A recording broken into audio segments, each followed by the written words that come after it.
सभी प्रेक्षक मित्रों को पीएमसी चैनल में स्वागत है। आज हम फिर से भजगोविंदम के श्लोकों का एक नया रूप देखेंगे। यहाँ पे आदि शंकराचार्य जी हमें और भी भीतर ले जाने की एक प्रयास करते हैं। तो हम प्रातःस्मरणीय आदि शंकराचार्य जी को आह्वान करेंगे। प्रातःस्मरणीय सुभाष पत्री जी को भी आह्वान करेंगे और हमें विनती करेंगे कि हमारे बीच आके हमें ज्ञान दें। भजगोविंदम एक ऐसा अद्भुत ग्रंथ है जो हमें हमारी जो मान्यताओं है, गलत मान्यताओं है, उसे हटाकर हमें सत्य की ओर ले जाती है। आदि शंकराचार्य जी हमें इस मानसिक माइंडसेट को एक अलग प्रकार के विचार के साथ हमें सोचने के लिए मजबूर करते हैं। तो अब तक हमने देखा है 6th श्लोक और एक बार फिर से देख लेंगे। बालस्तावत् क्रीडासक्तः तरुणस्तावत् तरुणीसक्तः वृद्धस्तावत् चिन्तासक्तः परमे ब्रह्मणि कोऽपि न सक्तः। जब बचपन होता है हमें खेल कूद में हमारा मन व्यस्त रहता है। बच्चों को हमेशा खिलौनों से बहुत प्यार होती है, तो खिलौनों से वो खेलते खेलते बस उसी चीज़ में व्यस्त रहते हैं और बच्चों को और कोई चिंता नहीं रहती है, बस उनकी वो खेल कूद में ही मन रहता है। इसीलिए कहते हैं बच्चे भगवान के रूप होते हैं और बच्चे जो भी करते हैं प्रेजेंट मोमेंट में करते हैं, क्योंकि उसे ना पास्ट की चिंता ना फ्यूचर की चिंता। तो ऐसा बचपन हमारा बीत जाता है खेल कूद में। फिर आता है युवान अवस्था। युवान अवस्था में हम हमारे जीवन को किस तरह आगे ले जाएं, हमारे सपनों को कैसा पूरा करें, इस प्रकार के चिंतन में हम युवानी अवस्था को पसार करते हैं, पास करते हैं। और युवानी अवस्था में जो फ्यूचर की चिंता होती है, कि पास्ट के कोई चिंता नहीं होती, वो फ्यूचर में ही रहते हैं, क्योंकि उनका सपना, एक युवान को इतना सारा सपना होता है कि उसे पूरा करना है, इसीलिए वो हमेशा उसी चिंतन में रहता है, तो वो फ्यूचर में रहता है। और फिर जब गड़पन आती है, वृद्धावस्था आती है, तो वृद्धावस्था में क्या होता है कि व्यक्ति को अपना शरीर जो अशक्त हो जाता है, निर्जर हो जाता है, और फिर उन्हें अभी घर में ही बैठना पड़ता है, क्योंकि उन्हें अभी काम काज कर नहीं पाते, तो वो चिंताग्रस्त होता है। चिंताग्रस्त इसलिए है क्योंकि उन्हें जो भी अपना भूतकाल में अनुभव किया है, उसी बातों को सोचते सोचते वो चिंतित होता है कि मेरा जीवन अभी कुछ काम करने के लायक नहीं रहा। और घर वाले भी उन्हें इस तरह देखते हैं कि वो अभी काम कुछ कर नहीं पाता है, तो उसे कोई काम करने की आशा भी नहीं रहती है। तो वो अपने भूतकाल के जो गतित जो व्यवहार है उसे याद करते करते और जो भी आए उन्हें सुनाते सुनाते वो समय बिता देते हैं। लेकिन उस समय में भी उसे भगवान की याद आती नहीं है, क्योंकि उन्होंने इस तरह की जीवन जिया नहीं है। बचपन में खेल में खोया और फिर युवानी में सपनों में खोया, नींद में खोया, और फिर जब बुढ़ापा आता है तो उसके पास अभी समय भी नहीं रहा कि वो कुछ कर सके। तो इस तरह उनका जीवन समाप्त हो जाता है। तो शंकराचार्य जी कहते हैं कि परमे ब्रह्मणि कोपि न सकता, ब्रह्म के चिंतन में किसी को भी आसक्ति नहीं है। ये आसक्ति जो है वो दूसरे चीज़ों को बाहरी जीवन के बाहरी जगत में व्यस्त करके बाहर से सुख पाने की जो कोशिश करता रहता है हमेशा, उसे पता नहीं होता, क्योंकि बाहर से जो सुख पाते हैं वो क्षणिक होता है, वो शाश्वत कभी नहीं होता, क्योंकि परिवर्तनशील ये जगत है, वो हमें कभी भी शाश्वत सुख नहीं दे पाती है। अद्वैतामृतम्।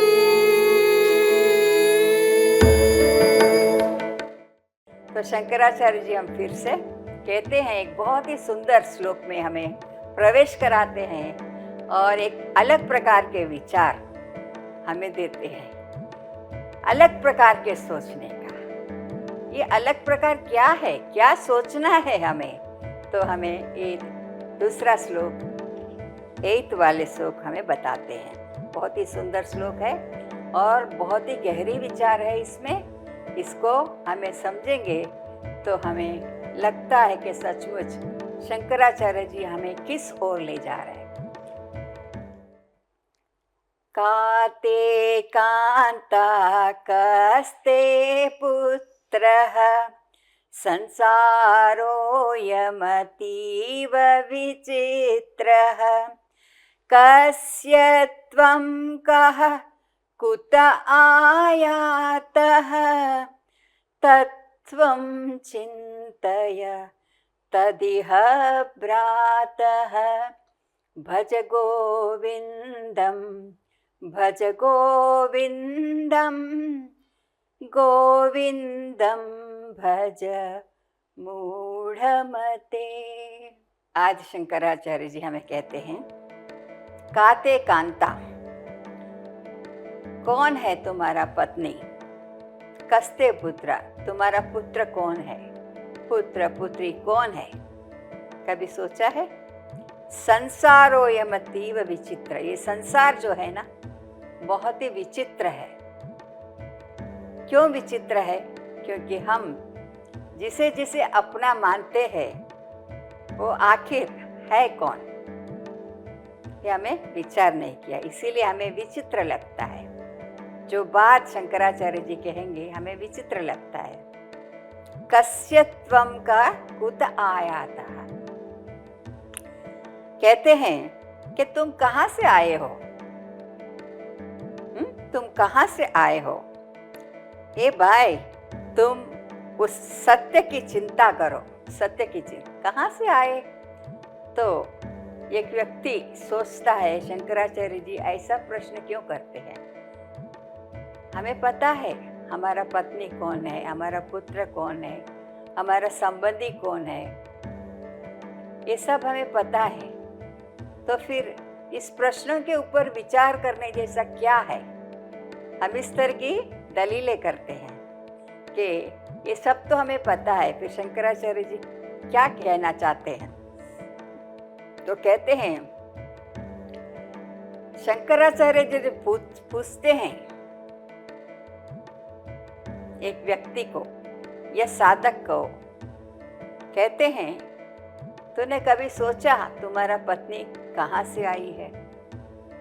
तो कहते हैं वो अपने पिता के यहाँ से आई है। जब अभी तो मेरी पत्नी है और पहले, उसके पहले उनके पिता के घर थी, स्वाभाविक है पिता के घर में ही होगी ना।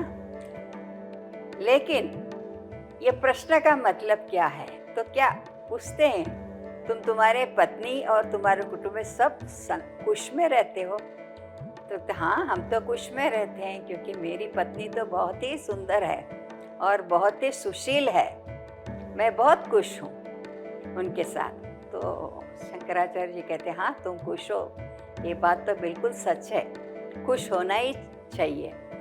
लेकिन ये जो आप कह रहे हो ना कि वो मेरे घर में आए तब मैं उसे पत्नी कहा है ना? फिर उनका पहले जब उनका माता पिता के घर में थी, छोटी सी थी, तभी उसके पहले वो माता पिता के यहाँ कहाँ से आई है।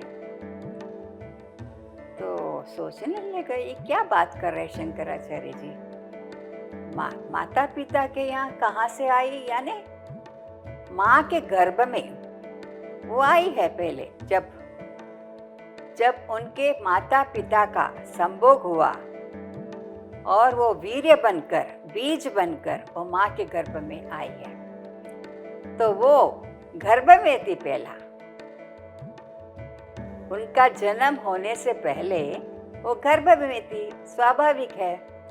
फिर पूछते हैं अच्छा ये बात तो ठीक है, लेकिन पिता के वीर्य में वो कैसे आई है? तो कहते हैं पिता अनाज खाके, शाक भाजी खाके, अनाज खाके, फिर उन्हें उनका शरीर में जो वीर्य बनता है, अनाज से वीर्य बनता है, तो ये अनाज खाके वो पहला तो एक छोटा सा बिंदु होती है। शरीर जब माँ के गर्भ में होती है तो पहला उसमें जीव प्रवेश नहीं होता है।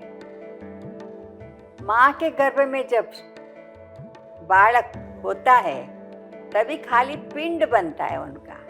3 महीने तक खाली उसका पूरा शरीर का पिंड बनता है, वो माँ को पता ही नहीं लगता है वो कैसे बना। तो फिर तीसरा महीना में जब उस पिंड में जीव की प्रवेश होती है, जीव की प्रवेश होने के बाद वो धीरे धीरे हलन चलन होती है। माता को पता है कि जब बालक गर्भ में हलन चलन करता है तो माता को हर एक चीज़ पता लगता है कि मेरे बालक अभी पेट में हिल रहा है, हमें बताती है। तो इस तरह वो देख नहीं पाती, कोई भी देख नहीं सकता, लेकिन माता उसको महसूस कर पाती है। तो इस तरह बालक धीरे धीरे धीरे माँ के गर्भ में रहकर बड़ा हुआ और फिर 9 महीना तक वो माँ के गर्भ में रहता है। माँ के गर्भ में ही माँ जो भी खाती है उसी से वो बालक का पोषण होता है। बालक का श्वास भी माँ जो श्वास लेती है वो बालक लेता है। और इसीलिए हम कहते हैं जब माता गर्भवती होती है तब उस समय में उसे एक अच्छे विचारों से रहना चाहिए, क्योंकि जो विचार करती है, जो पुस्तक वो पढ़ती है, वो सब ज्ञान की बातें करती है, वो सब बालक में संस्कार बन के आता है। जैसे अष्टावक्र जब उनका माँ के गर्भ में था उन्हें सब पता लगता था। उनके पिता भी बहुत ज्ञानी थे, तो वो जो रटन करता था, जो सिखाता था श्लोकों को, तो वो सब अष्टावक्र माँ के गर्भ में रहकर सुनता था। तो इस प्रकार प्रहलाद भी आप देखिए तो माँ के गर्भ में रहकर सब कुछ सुनता था। तो माँ के गर्भ में जब बालक रहता है उस समय उसे अच्छा संस्कार, गर्भ संस्कार बोलते हैं, वो माँ के गर्भ से ही मिलता है। और फिर ये माँ के गर्भ में आने से पहले कहाँ थे? जो अनाज कहाँ उगती है? धरती पर। धरती में अनाज उगती है ना, तो माटी, उसको बोलते हैं मिट्टी में। तो ये जो बालक गर्भ में आया उसके पहले वो कौन था? वो मिट्टी का पिंड था। तो साधक बहुत ही व्याकुल हो गए। कहते हैं कि अच्छा वो माटी के पिंड थी, माटी के पिंड थी। उसी से वो बालक बन के फिर बड़ा होके फिर तुम अभी कहते हो कि मेरी पत्नी है, वो पत्नी बन के तुम्हारे घर में आई है। तो साधक को बहुत ही आश्चर्य हुआ, कैसा विचित्र है ये जीवन, कैसा विचित्र संसार है, कैसा विचित्र ये सर्जन है। इस बारे में धीरे धीरे सोचने लगता है और फिर पूछता है कि क्या मैं भी ऐसे ही आया हूँ माँ के गर्भ में? तो शंकराचार्य जी कहते हाँ, तुम भी ऐसे ही आए हो। तुम भी पहला मिट्टी में, धरती में, धरती था, धरती का पिंड, धरती से पिंड बना, तो उसमें से तुम बना और मेरे बच्चे भी ऐसे आए। हाँ, आपके बच्चे भी ऐसे आए। पूरा हर एक व्यक्ति, हर एक जीव जो भी हम इस जगत में देखते हैं, सब लोग पहले मिट्टी में, धरती में थे। और फिर ये सब खेल जो रच के हमें जो दिखता है, जो खेल हम देखते हैं, जो हम सुखी दुखी राग द्वेष इन सब चीज़ों में हम लोग व्यस्त रहते हैं और सुख कहाँ से मिला उसे हमें पता नहीं लगता। हम कौन है ये भी हमें कुछ मालूम नहीं है। फिर भी हमने केवल एक ही बातों में, जैसे शंकराचार्य जी ने बताया कि धन के पीछे कैसे हम एक अंधी दौड़ लगाते हुए शाश्वत सुख कहाँ मिलता है उसकी खोज हमने किया नहीं। अद्वैतामृतम्।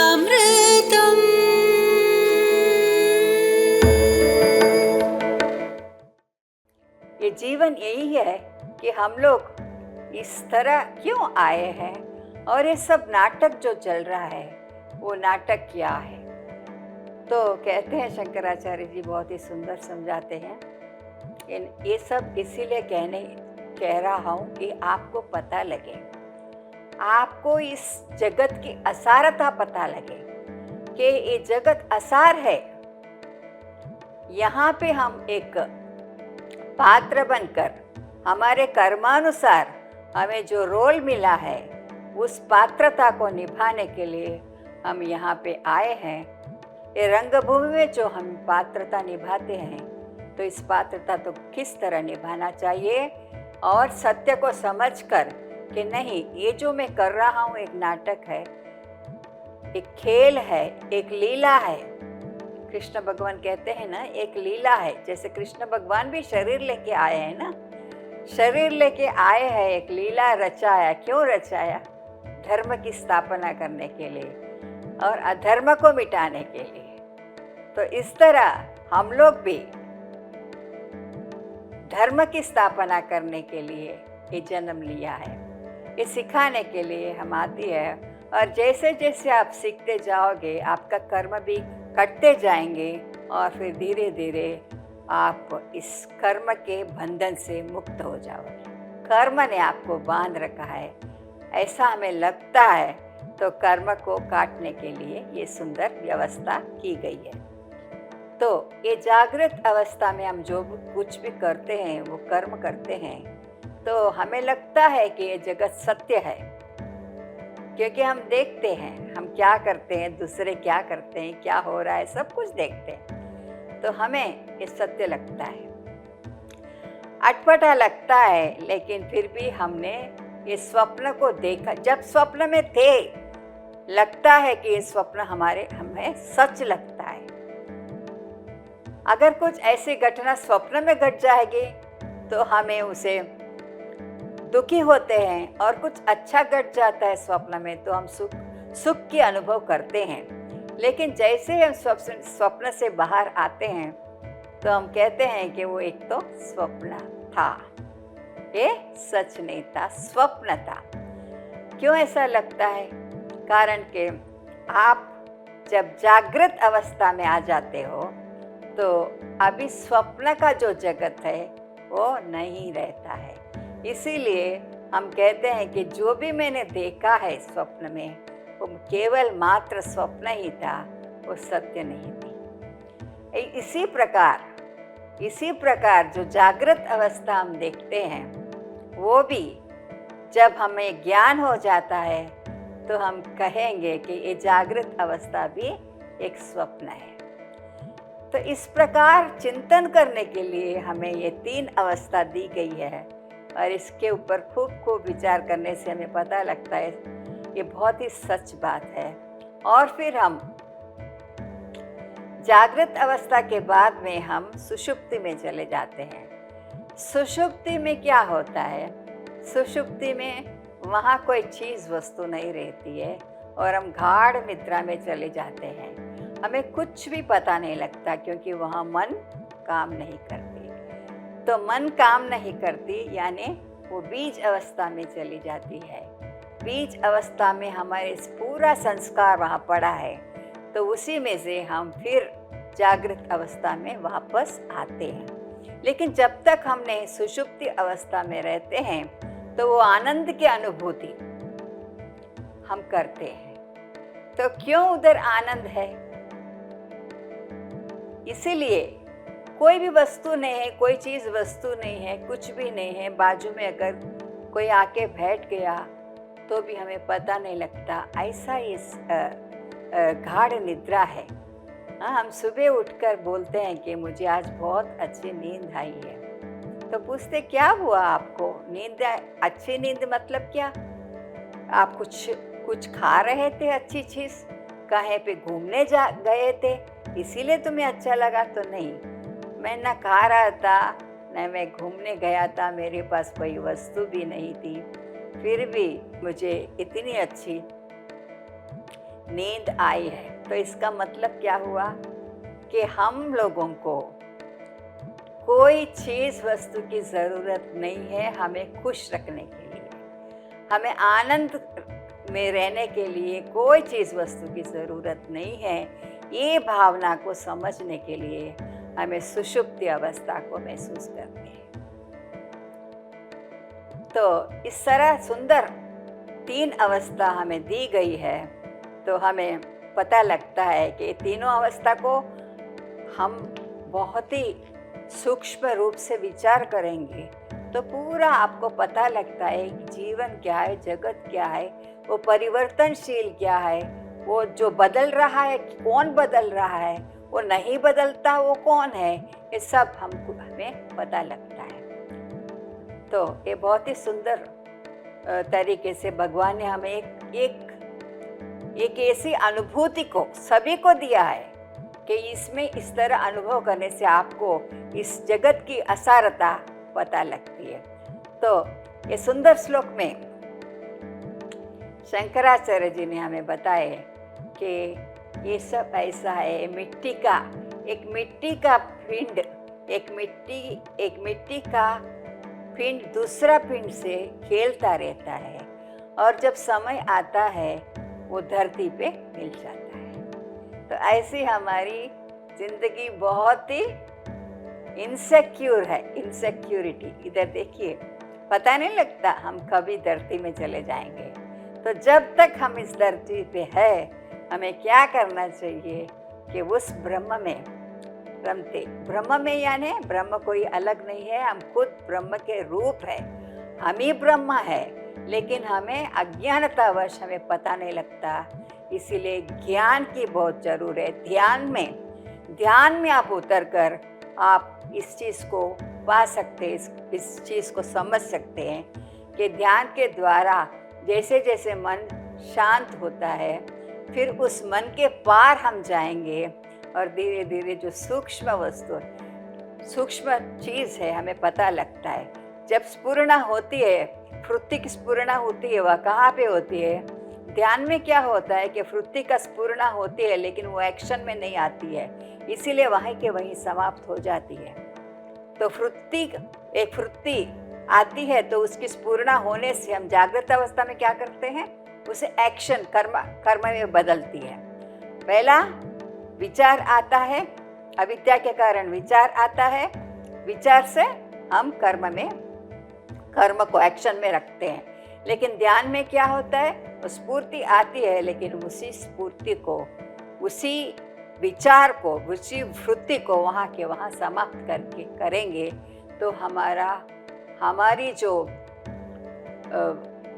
हमारी जो दौड़ है, हमारी जो विचार भी वहाँ पे समाप्त होकर हमारी मन भी शांत हो जाती है।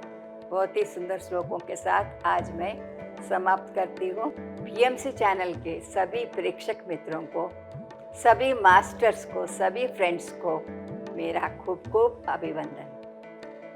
धन्यवाद, धन्यवाद, धन्यवाद। अद्वैता